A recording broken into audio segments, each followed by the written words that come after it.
కలలు కనటం ప్రతి ఒక్కరి వంతు, కానీ ఆ కలలను నిజం చేయటం దూరదృష్టి గల నాయకుల వంతు. ఆంధ్రప్రదేశ్లో ఇప్పుడు అదే జరుగుతుంది.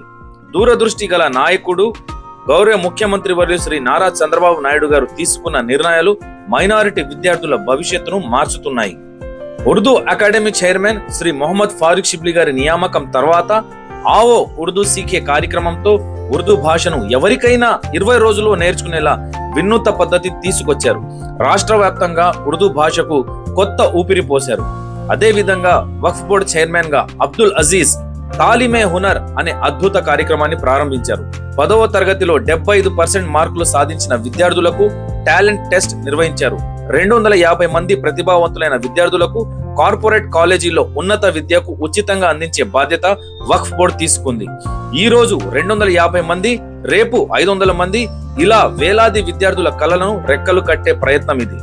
నాయకుడు గొప్పవాడైతే సరిపోదు, ఆ నాయకుడి ఆలోచనలను ఆచరణలో పెట్టే టీం కూడా గొప్పదై ఉండాలి. అక్షరాస్యత పెరిగితేనే భవిష్యత్తు బంగారం అవుతుంది.